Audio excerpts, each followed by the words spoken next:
Good afternoon, everyone. Welcome to our media update for COVID-19 in the Eau Claire area. We're glad you joined us, and thanks for the questions that were submitted in advance. Again, this is our opportunity to give you an update on what's happening with COVID-19 and to answer the media questions that come in. We will also have time at the end to have some additional media questions. Today, we're fortunate to also have healthcare leadership from across the Chippewa Valley with us to share a brief update from their perspective and to be available to media to have that quick touch base about where things are at, both from a public health perspective, but also a healthcare perspective. So my enormous thanks to our healthcare partners who have been working with us since the beginning and have been an amazing asset in this community. So it is October 1st. Hard to believe that we are already in October, but we do know that we still are dealing with COVID-19. I'll walk through some of those numbers. We'll hear a bit from healthcare. I'll share then after that some bigger picture perspectives from the state and local level about things that are going on. And then again, we will get to those questions. I am today, again, like last week, in a room by myself. So I'm talking to you without a mask. We did get some feedback from others that having me able to do that was helpful. So Audrey, who is working hard on helping get the message out, is in a different room helping moderate these sessions. So do know that that is why we have made that change in our format. Audrey will help with the Q&A and will be jumping in as needed to facilitate. So our state status update today, we are now at 1,434,721 negative tests that have been done for COVID-19. We are at 125,161 individuals in Wisconsin that have tested positive for COVID-19, an increase from last week of 16,837 cases, an increase since yesterday of 2,887 cases. I would pause to note that our daily case numbers are really high at a state level. And I know that that has been noticed across the nation as something of concern in Wisconsin. The total number of people ever hospitalized for COVID-19 in the state is now at 7,409 individuals, an increase of 512 people in Wisconsin since last week, Thursday.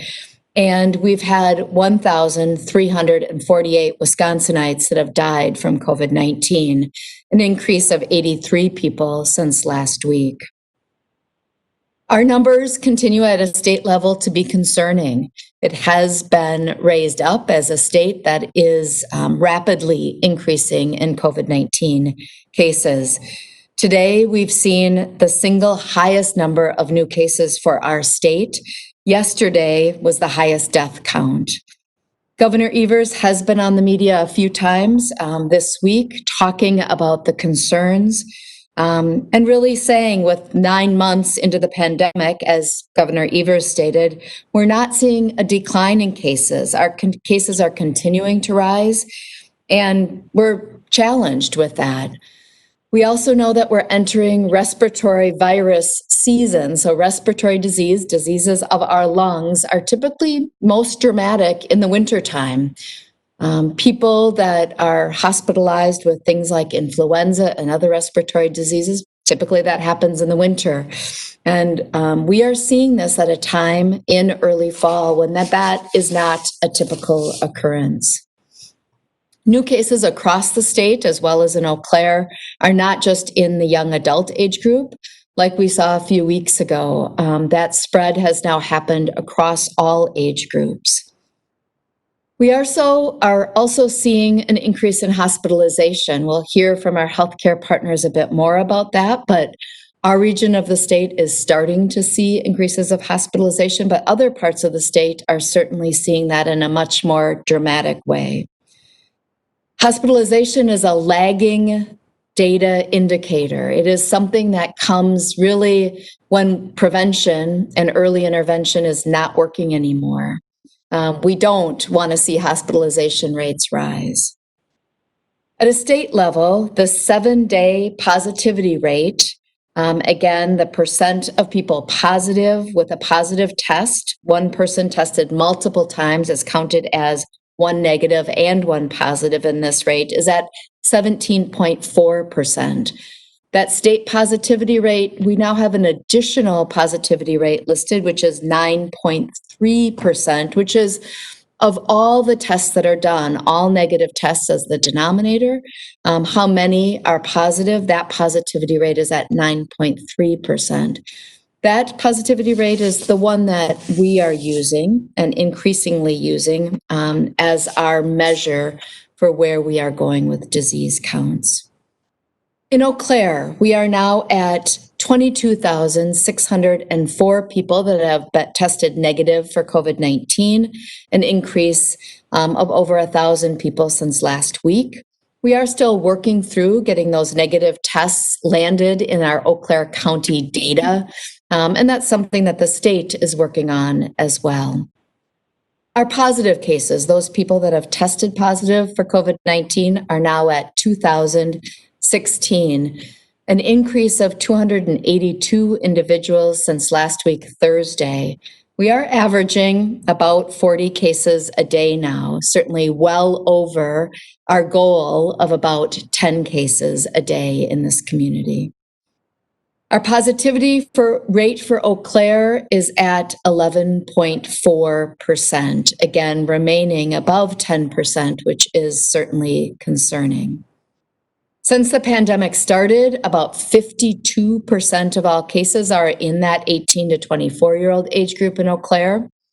That age group is now further broken down on our website as well as the state website, and you can get additional information at that COVID-19 eauclaire.org website.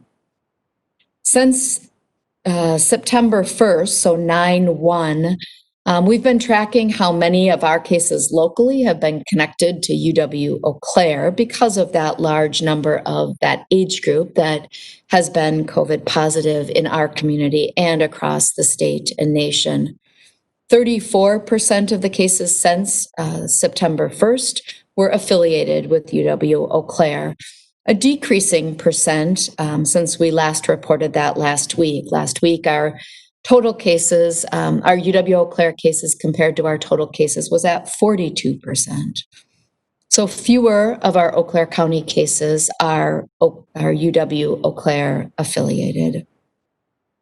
Recovered cases are now at 1,793, which means more than 200 people in Eau Claire are actively isolating for COVID-19 and are working with us on that isolation. 59 people have been hospitalized, an increase of 9 since last week, Thursday. And we now have 7 individuals in Eau Claire County that have died of COVID-19, an increase of 1 since last week report. That individual was over the age of 65 and did have underlying conditions. Public health investigations are something listed on the state website. The state site is now listing 33 active investigations for Eau Claire County, a large number and something that we are concerned about. 9 are new since last week's report. There are 13 active long-term care facility investigations. A number of those are named on the state website. Again, a reminder that long-term care facilities are named on the website. Again, if there's only one person in that facility, they are identified as an outbreak. Different for our other settings, 2 or more individuals at a specific setting is named as an outbreak. We do have 3 workplaces, 10 other settings, 5 educational facilities, and 2 group housing settings. Today, the governor did announce in his media cast that the state, because of an open records request, would be releasing the names of those public health investigations that have happened where 2 or more individuals with those locations were being looked at as a public health investigation or an outbreak. We found out about that today. We are getting more information and certainly will be letting our business and our other sector partners know when we know more about that open records request release. We certainly are not releasing names of those institutions where we are doing investigations. The state rating for COVID-19 activity in Eau Claire is at the very high level. All of the counties in Wisconsin are at high or very high, and Eau Claire County is one of those counties that is considered at the very high level for COVID-19 activity. Every week, we report to you on jail data at the request of the community. Our jail information today is that 152 individuals have been tested through the jail to date, and 8 positive cases of COVID-19 have been found through that testing. All 8 of those individuals have recovered, and that's not a change since last time we shared that with you. So we do have healthcare provider guests with us today. So I am going to ask, in the order that I have them, that Audrey provided to me, to share a little bit about their perspective. We really, again, want to reconfirm that this is a partnership. Prevention and control of a communicable disease like COVID-19 happens in the community. All of you are part of that as community members. It happens because of the work of public health to do the work to follow up on positive cases, and it happens because of our healthcare partners who support testing and treatment of people that are COVID positive. So thank you to everybody that's part of that. We'll start with Jason Craig, who is the Regional Chair of Administration for Mayo Clinic Health System. Jason. Good afternoon. Thank you, Leesky. Appreciate the opportunity to join you, as well as our colleagues throughout Eau Claire, and share our perspective with all of you. Over the course of the last several weeks, we've seen a fairly consistent increase in the level of COVID positive hospitalizations throughout the region that we serve. We've seen roughly a doubling and then a tripling of our inpatient COVID positive census over that time. Commensurate with that experience, we've also seen a very significant increase in overall testing demand, which is to be expected and certainly has been consistent both throughout the region and throughout the state, again, equating approximately a doubling and tripling in the demand. Positivity rates for that testing have also risen, and the statistics that Leesky provided earlier in her statements are commensurate with the experience that we've seen within our testing operations as well. I think it cannot be overstated how important it is to have public engagement in this circumstance. Of course, the information provided today is not with the intent to frighten or scare, but is instead intended to educate and provide a good understanding of the environment that all of us are living in our community. We ask that the public engage in the activities and the behaviors that we've talked about really throughout the course of the entire pandemic. Masking, hand hygiene, and physical distancing are more important now, quite possibly, than they have been throughout our entire experience throughout the pandemic. Your engagement is valued. Your involvement in the future is also valued. And again, we must remain vigilant. We understand that there's a considerable amount of COVID-19 fatigue out there. I think we all have experienced fatigue in dealing with this pandemic, but we must be vigilant. We must not allow ourselves to become complacent with adherence to the guidelines set forth by our public health officials. Thank you. Thank you, Jason.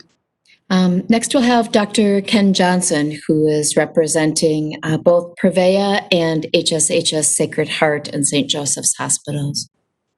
Thank you very much. Like has been stated before, we also are seeing similar increases, both in amount of testing, number of positives, and number of hospitalized patients. It's important to remember that just because the virus is in the community now, all of the other things that the hospitals do on a daily basis have not stopped. We still have to be able to take care of the heart attacks, strokes, appendicitis, and then find room for COVID as well. we're working with all the healthcare systems and public health to make sure that we can take care of our community, but we need your help. We appreciate everything you've done to date as a community to help prevent the spread of this virus. And we fully understand how fatiguing it has become, but right now with the numbers going up as quickly as they are, we're asking people to dig deep and find it in themselves to continue to follow the public health recommendations. Make sure you mask, social distancing, wash your hands, and a lot of the spread that we've seen recently are in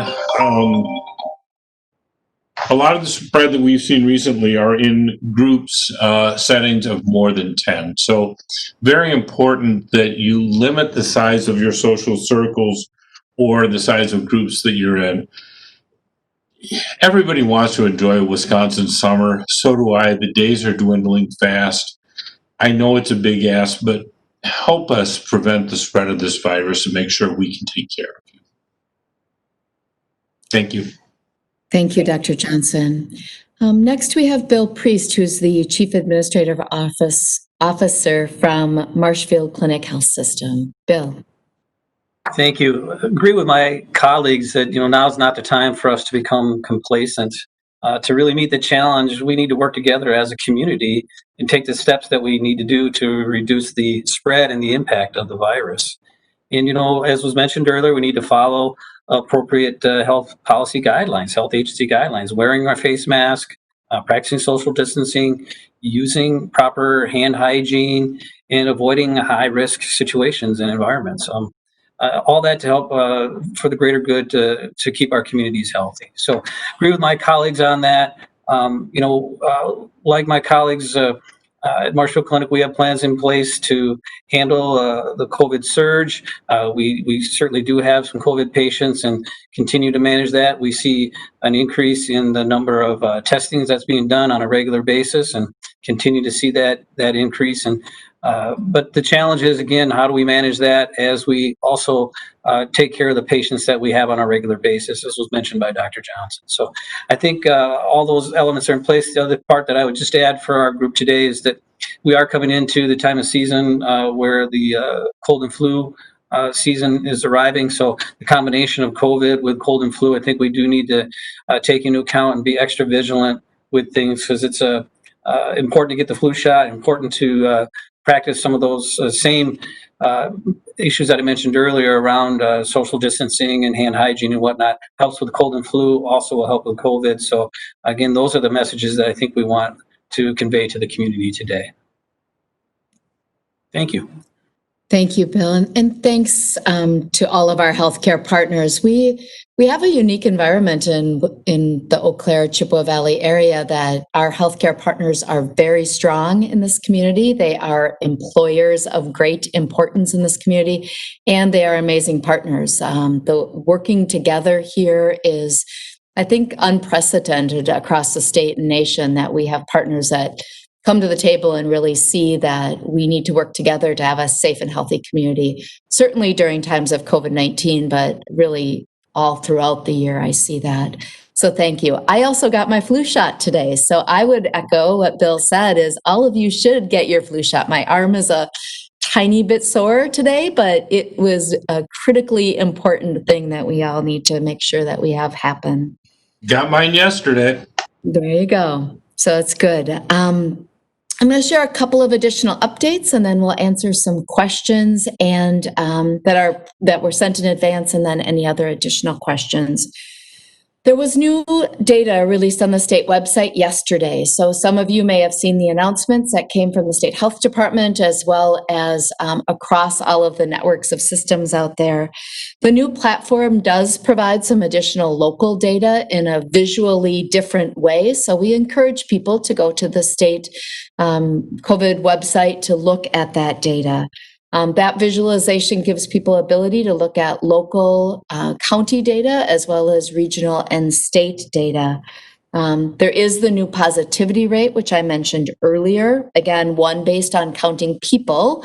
I am tested and I'm counted once as a person versus I'm counted however many times I get tested in the denominator. So again, those 3 negative tests that I may have gotten are counted once in one way to measure positivity, and 3 negative tests are counted once in another. All positive tests continue to be counted the same. If I test positive, I'm counted once, no matter how many times I may test positive. There's also on the state website new data on hospital capacity, COVID activity level with the now very high indicator added that I mentioned earlier, and indicators related to COVID-like illness coming from emergency department visits. We've had that data available to us since yesterday, and we're continuing to look at it and look at how that complements the measures and the data that we have been providing to the community for many months now. And we'll be sharing more about that as we move forward. The state also yesterday released new recommendations on mitigation strategies. Mitigation strategies are those things we can all do together to decrease the spread of COVID-19. Again, based on each of the activity levels of community, the state has recommended some strategies. We're looking at those as well. Again, being in the very high activity level, there are strong recommendations that we really decrease some of those social gatherings and some of those environments where spread can and does happen. We're taking a look at that and using that to inform next steps as we move forward.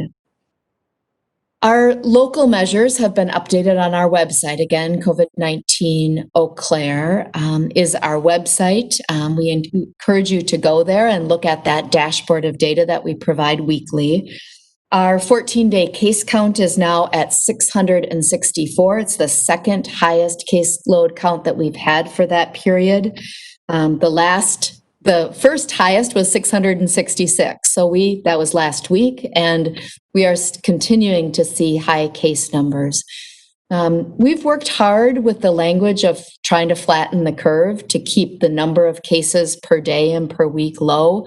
We're not flattening the curve right now. We are at our steepest ascent of the curve at the moment. We've had 16 new outbreaks in the last 2 weeks. Our community spread is at 33%, meaning 33% of our cases do not know where they got COVID-19. Our positivity rate, as I said earlier, is 11.4% and in the red. It is down a bit since last week, which was 14%, but it still is in that very concerning level. Public health has been able to only reach 72% of our cases within that first 24 hours. That is a measure of how overwhelmed our system is and is something that all of us should be concerned about. We need to get those cases isolated quickly, staying home and not spreading disease.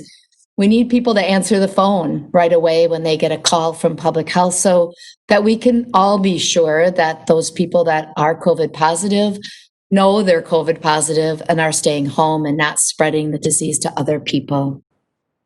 We also are at 22% of reaching close contacts. So those people that need to quarantine for 14 days, we are continuing to struggle with that measure, and we are asking our COVID positive individuals to make sure that they are letting their close contacts know that they need to stay home for 14 days. The reason we all should care about this again is that if we can keep the circle of spread as small as possible, the case and the smallest number of people that they infect from that case will slow the spread. If we don't quarantine people that are the close contacts, we're more likely to have exponential spread across the community. If you were told you were a close contact by a school, by UW-Eau Claire, by a close contact, by a friend or family member, know that you should stay home for 14 days. If you question that and wonder if that is accurate information, please do not hesitate to call our COVID hotline, and we're prepared to answer those questions. That number, again, that call center number is 715-831-7425. Our hospitalization measures remain green. That is a good thing. We owe it to our hospital partners to, while their numbers are increasing, as they just shared with you, to keep them in a manageable space. If we start getting to be in those yellow and red indicators like other places are across the state, we're in a tough spot. So we owe it to each other to really do those common sense things to keep our hospitalization measures out of that. So a couple of other additions. Our new order will be released later today. The new public health order, again, are those common sense risk-based strategies that we all need to have in place in order to slow the spread of COVID-19. The order has not changed since the last order. It will start after midnight tonight and go for an additional 2 weeks.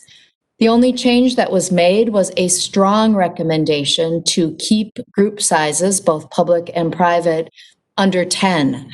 Previously, the order recommended keeping group sizes, public group sizes, under 50. As Dr. Johnson and others have said, the smaller we can keep our circle around us, the better, the slower we will spread COVID-19. Again, those best practices to decrease spread stay the same. Stay home if you're sick. Make sure you wash your hands regularly.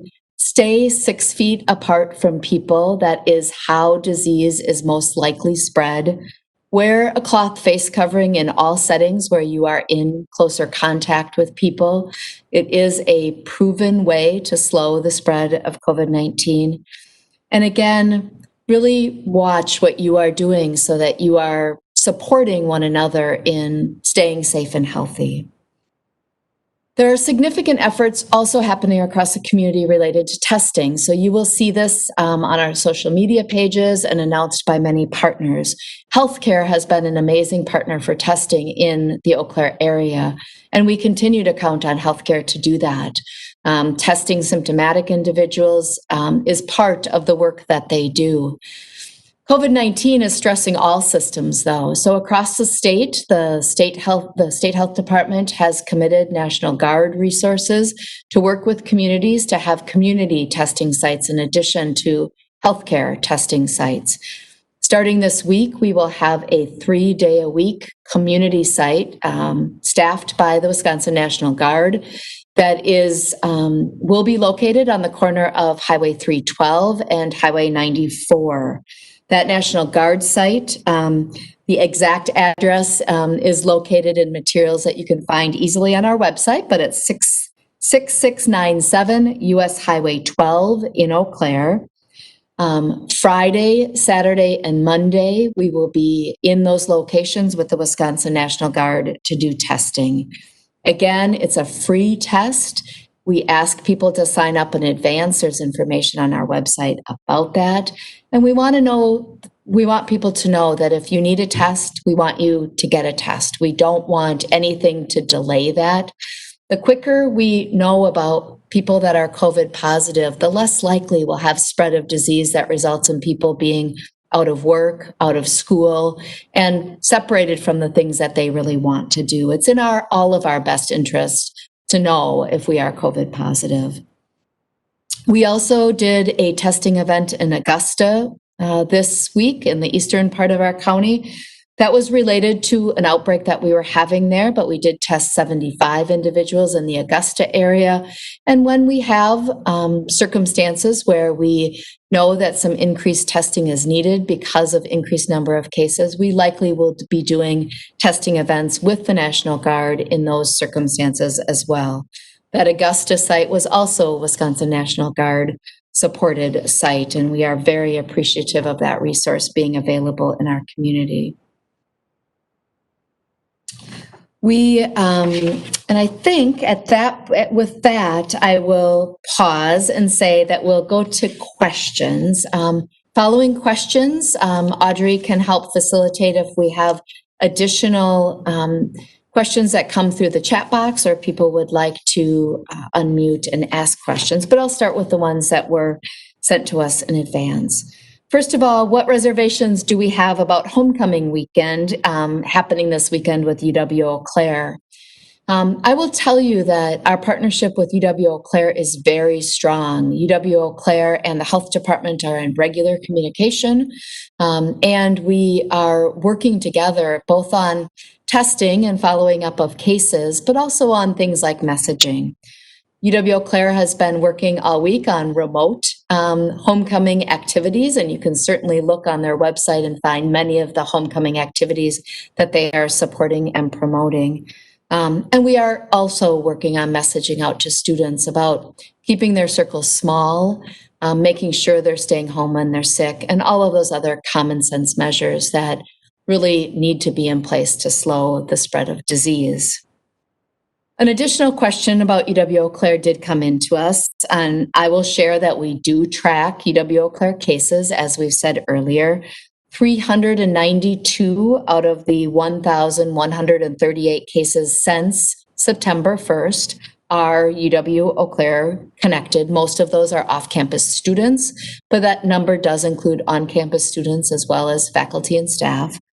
Our goal with UW-Eau Claire and the critically important work they're doing is to slow the spread. They want UW-Eau Claire experience to be as strong as possible for the students and the faculty, and they're working hard to make that happen.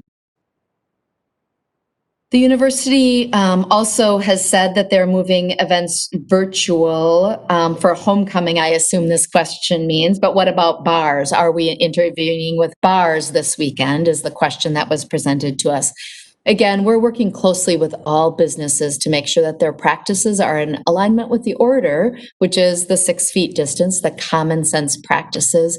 And we will continue to work with all business establishments to really support them in doing the work they need to slow the spread of COVID-19. We've been incredibly impressed with the business community in this, in the Eau Claire area, who understand that it's in their interest to slow the spread of COVID-19. Their employees are ones that they care about as well as their customers, and we'll continue to work with them on even events like homecoming happening.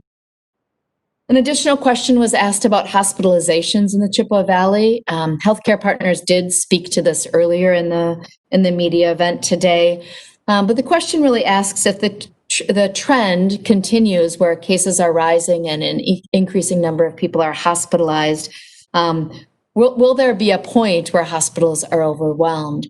All of our healthcare systems have been working on that since really March to find ways to make sure that we have avenues in place for increasing hospitalization numbers. And I am confident that they are prepared to deal with increasing numbers. I'm also confident that we as a community can make sure that that doesn't have to happen.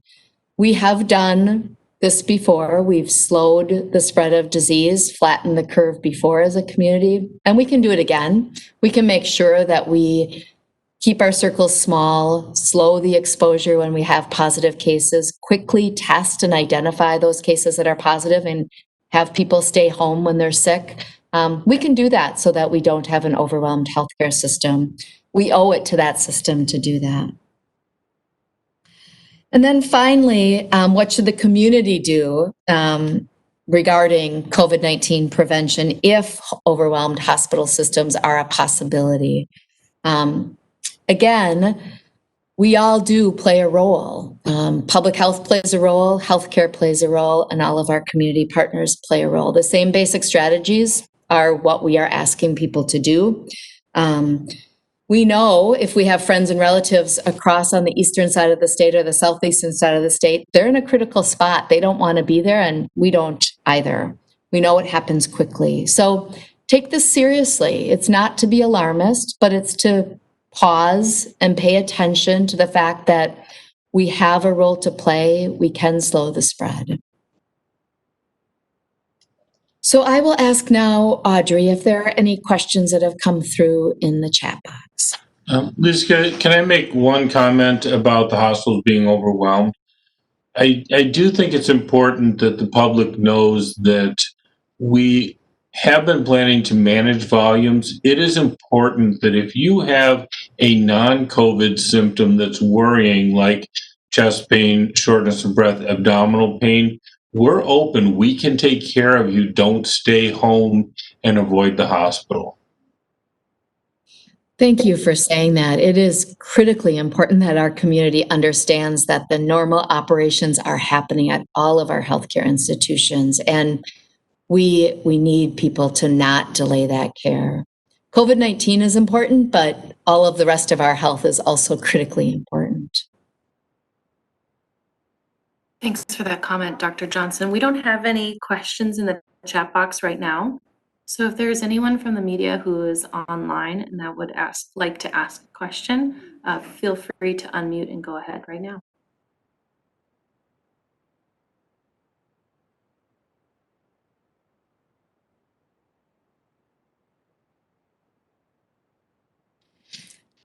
All right. Again, thank you, everybody, for joining us. Thank you, healthcare partners, for the work you're doing and the continued partnership that we have. Again, it makes an enormous amount of difference for all of our health. Health is not just about communicable disease, as we all know.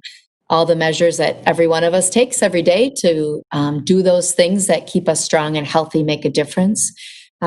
We can also take the extra effort now to wear a cloth face covering, stay home if we're sick, wash our hands, and keep some distance between ourselves and other people. Those are simple things that each of us can do to really slow the spread of COVID-19 right now. I encourage everybody to go to the website, covid19eauclair.org, for lots of information about what is happening in the area, the local data, as well as the local resources. You can also call 715-831-7425 with questions, and we have people available to follow up with you if you have questions that need an answer. So thanks, everybody. And again, my thanks to healthcare partners that are on with us today.